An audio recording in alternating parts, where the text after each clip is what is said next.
Baik, bismillahirrahmanirrahim. Assalamualaikum warahmatullahi wabarakatuh.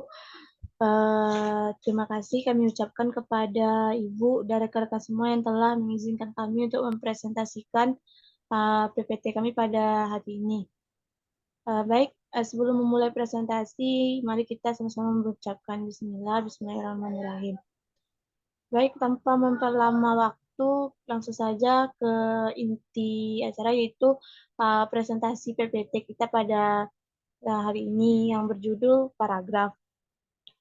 Perkenalkan, kami dari kelompok 6 yang beranggotakan saya sendiri, Lilis Marlina, dan Umi Kalsuma Rahab. Dan yang terakhir ada Erma Nengsi. Adapun mata kuliah pada PPT ini adalah penulisan karya ilmiah dengan dosen pengampu Ibu Ganda Hijrah Selaras, MPD.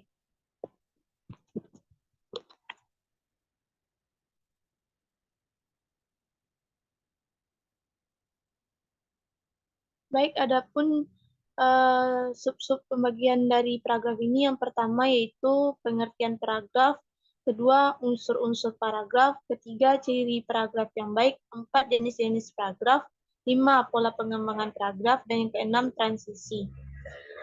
Untuk materi 1-2 akan dibacakan oleh rekan saya, Erma Nengsi. Kepada Erma, dipersilakan.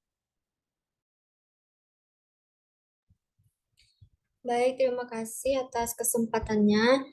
Saya akan menyampaikan materi yang pertama, yaitu pengertian dari paragraf.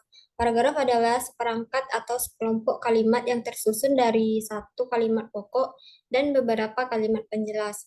Pengertian dari kalimat pokok yaitu suatu kalimat yang berisikan masalah atau kesimpulan dari paragraf itu sendiri. Kemudian pengertian dari kalimat penjelas yaitu merupakan suatu kalimat yang berisikan penjelasan masalah yang terdapat di dalam kalimat pokok. Yang kedua, materi yang kedua yaitu unsur-unsur paragraf. Yang pertama ada topik atau gagasan utama. Topik merupakan fokus atau jantung dari sebuah paragraf. Topik atau gagasan utama merupakan ide utama yang ingin disampaikan penulis kepada pembaca.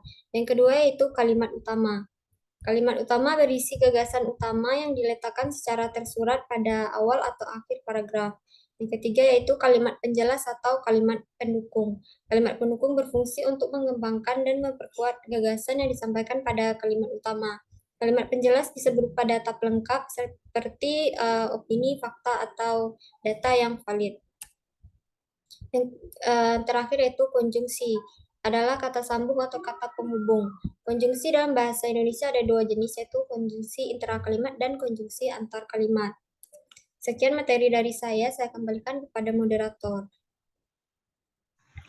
Baik, terima kasih kita ucapkan kepada Erma Nengsi.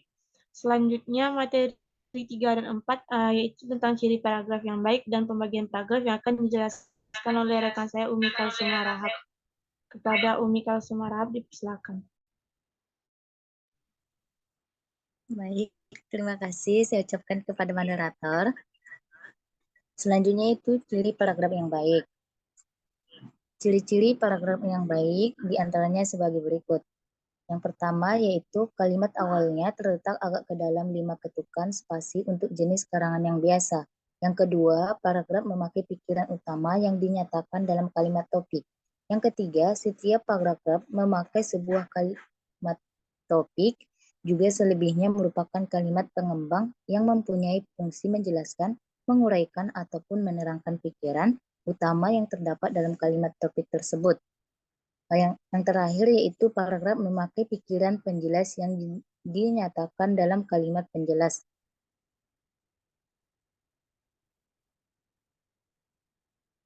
Selanjutnya itu menurut Krab pada tahun 2004, halaman 74, paragraf yang baik dan efektif harus memenuhi 3 syarat, yaitu kesatuan, koherensi, dan perkembangan alinea. Lebih lanjut dalam tahun 2013, halaman 8 mengatakan bahwa paragraf yang baik adalah paragraf yang memiliki kepaduan antara unsur-unsurnya, baik itu antara gagasan utama dengan gagasan penjelas ataupun antara kalimat-kalimatnya. Dalam hal ini, paragraf yang baik harus sesuai dengan ketentuan yang berlaku.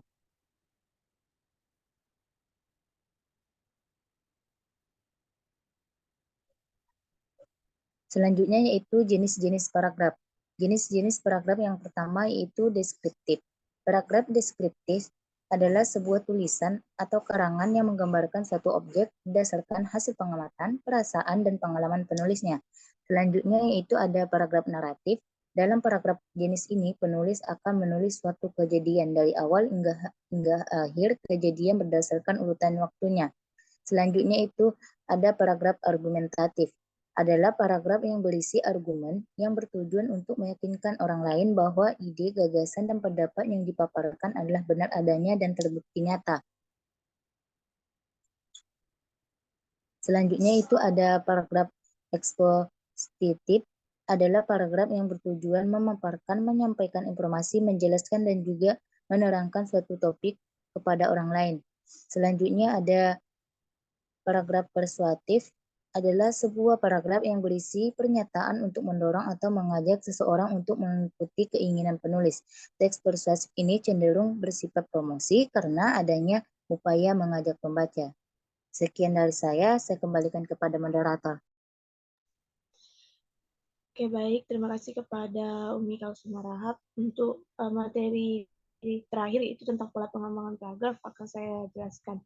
Baik, dalam pola pengembangan paragraf merupakan cara seorang penulis dalam mengembangkan pola pikirannya berupa pengembangan kalimat, topik ke dalam kalimat-kalimat penjelas yang dituangkan dalam sebuah paragraf. Menurut Tadigan, pada tahun 2008 pada bukunya halaman 28, pola pengembangan paragraf ada 6, yaitu paragraf perbandingan, pertanyaan, sebab akibat, contoh, berulangan, dan paragraf definisi. Biasanya pola pengembangan paragraf dapat ditemukan dalam satu teks bacaan yang ada dalam buku bacaan atau buku teks.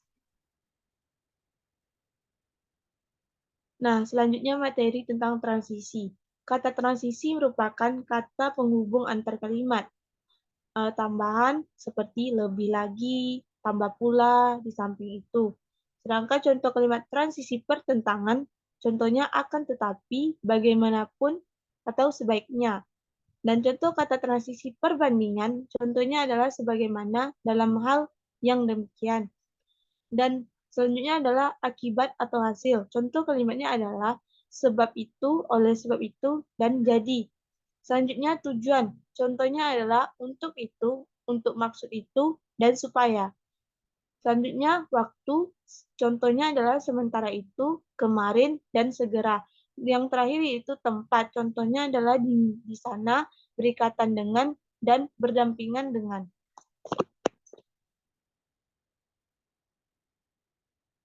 Nah, demikianlah hasil presentasi PPT kami pada hari ini.